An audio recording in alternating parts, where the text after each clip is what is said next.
Hi again, everyone. I have a message here from Rebecca, and here's her story. Hey, Ollie, it's Rebecca again. I thought to tell you this interesting tale of, well, narcs being narcs in one hell of a messed up way. Sadly, I'm not able to donate at this time with the holidays eating all of the money. As you know, I have Kathy, the narc, who I like to call Hag, and my enabler father from two other videos you've done, You Don't Owe It to Anyone to Allow the Narcissist into Your Life, and the jealous narcissistic stepmother. Then I have a number of brothers who are spread out around the states. This story in particular features my brother Brian, who was in the military for a long time and recently got out. He continues to work with helicopters, being a crew chief like he was in the Army. Recently, he was in the South helping with the Tennessee fires.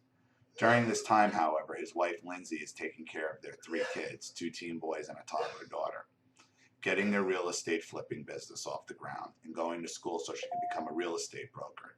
Needless to say, she's very busy. When they started up this business, they approached a number of family members for capital needed, with Lindsay making up professional contracts. So terms were clear and everything was legal. My husband and I happily invested, as did my younger brother Robbie, when he came into money from his grandma's death, Hag's mom. Kathy and my dad apparently also invested money, to which I have yet to hear anyone say anything but, oh shit, you're in for it now, with a response to that. In response to that, they have a house that they fixed up in their area and are waiting to sell so they can pay us all back the money with interest. Common sense tells Common sense says you can't pay back money if you don't have it, because it's taking some time. Because it's taking some time, though, things got stretched thin, and Lindsay and Brian needed some money to pay fee, or the bank would take the house, meaning no profit for anyone. They went to my dad and the Hag for money to cover, with a promise to pay it back. Ollie, it was the same situation I went through 3 years ago when I asked for Christmas to be moved. Kathy called up my brother, who was at home at the time, screaming her head off and effectively accusing Lindsay of manipulating my brother and being a bum just looking for a handout. This is her MO. It seems because with me, it was screaming that Mike and his family monopolized our time, and how Mike had to put me up to this. Obviously, none of us kids can think and require our spouses to do it after all. So there's this huge blow up, and just like with me, my dad calls next to pretty much say and support the same things Hag said, but in more politically correct terms, same as he did with me. Here's where the story deviates, though. My brother then left to deal with the fires, leaving Lindsay at home on her own with the kids for Thanksgiving. So she had a big test the next day and was spending most of her free time studying for it. Then out of the blue, my dad calls Brian and tells him they will be dropping in for Thanksgiving in 6 days. Brian tells him that is not a good time since he is out of town and Lindsay has a big test. But Hag dictates that they are going to show up anyway. She effectively invited herself and my dad over for Thanksgiving, and when told no, they said they were showing up anyway. I told Lindsay to leave the door shut and not to answer it, since she did not need this added stress, and cops would remove them if need be. They were just showing up to assert dominance and pester her in person about the money anyway. Both my brother and Lindsay are in the opinion that they never want to deal with Dad and the Hag, and that was one of the reasons they moved practically across the country instead of staying anywhere near them. In spite of this, though, my brother and Lindsay decided to be nice because they owe it to my dad. They owe my dad and Hag money. I kept telling them that did not entitle them to this crap, but they did it anyway. My husband and I did our best to emotionally support Lindsay, since my brother was out of contact while they were there, and the entire time Kathy tried to pick a fight with Lindsay.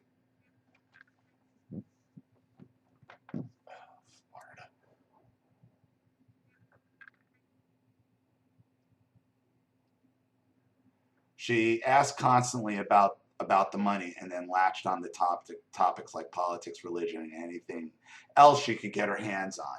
Lindsay was not new to narcs, thankfully, and managed to avoid the pitfalls, but confessed to me she was minutes away from punching the woman before they finally left the next day.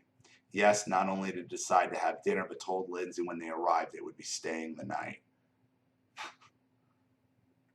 I had to resist telling Lindsay that I told her so, but thankfully she had a sense of humor about things and still managed to ace her test in spite of the hag's actions and my father's inaction. When I shared this entire tale with my other brothers, Chris, him and his wife, Holly, commented that was to be expected when my stepmother loans out money, which is her favorite method of control. To add amusement to this, I commented that they should have known having asked her for money. Both of them were beside themselves for a moment before telling me they never asked for anything but one-time gas money, which they did not get, and the visit that my dad had insisted on ended up causing issues due to their precarious money situation. I told the tale that Kathy loves to regale people with about how Holly taught Kristen trying to con her and my dad out of a mortgage payment by first asking for the money, and when the hag refused, giving an itemized list of things that happened to just equal the same amount of money. Kathy loves telling this tale and going on about how Holly must have thought her stupid. I always roll my eyes at it because she has to bring it up and tell it again and again.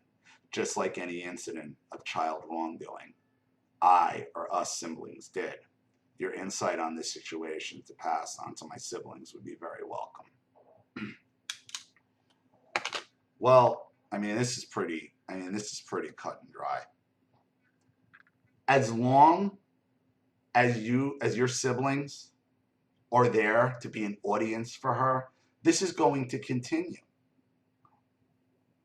This is how she controls and intimidates everybody. She publicly embarrasses you, makes you into a thief, or my father just called me a grifter.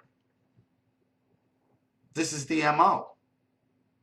Look at what my father just did today again.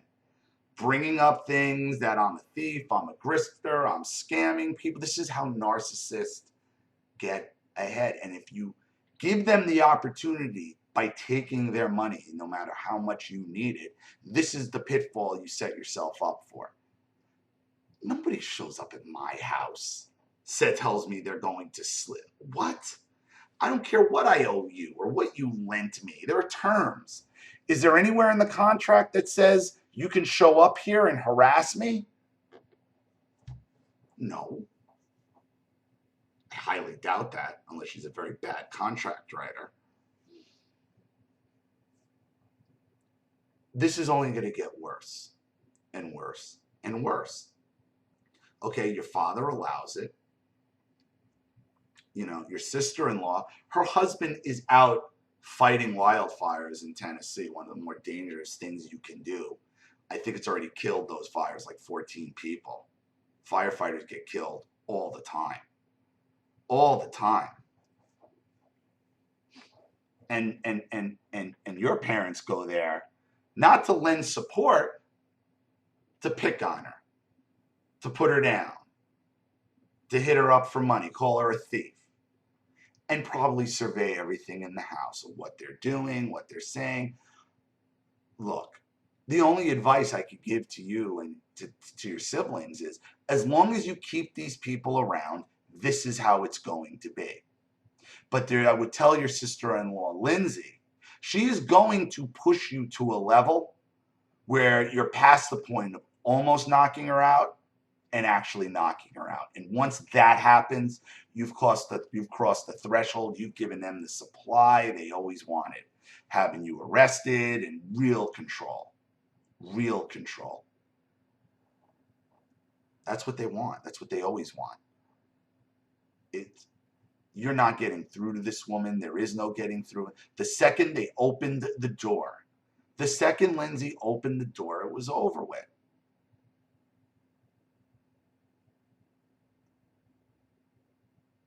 And unless somebody as your mother is telling one of these stories, were to stand up in front of everybody and say, wow, you sure like making your family look bad, don't you? You take a lot of pleasure in it. Because you have to repeatedly tell the same stories over and over and over again. What is your issue?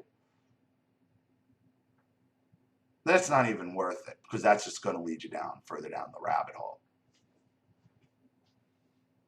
The only way to stop it is not to have them around, period. I mean, that's the best advice I can give you. So thank you for your message and story. I really appreciate it. Thank you to everybody watching. Please leave any opinions or advice in the comment section below.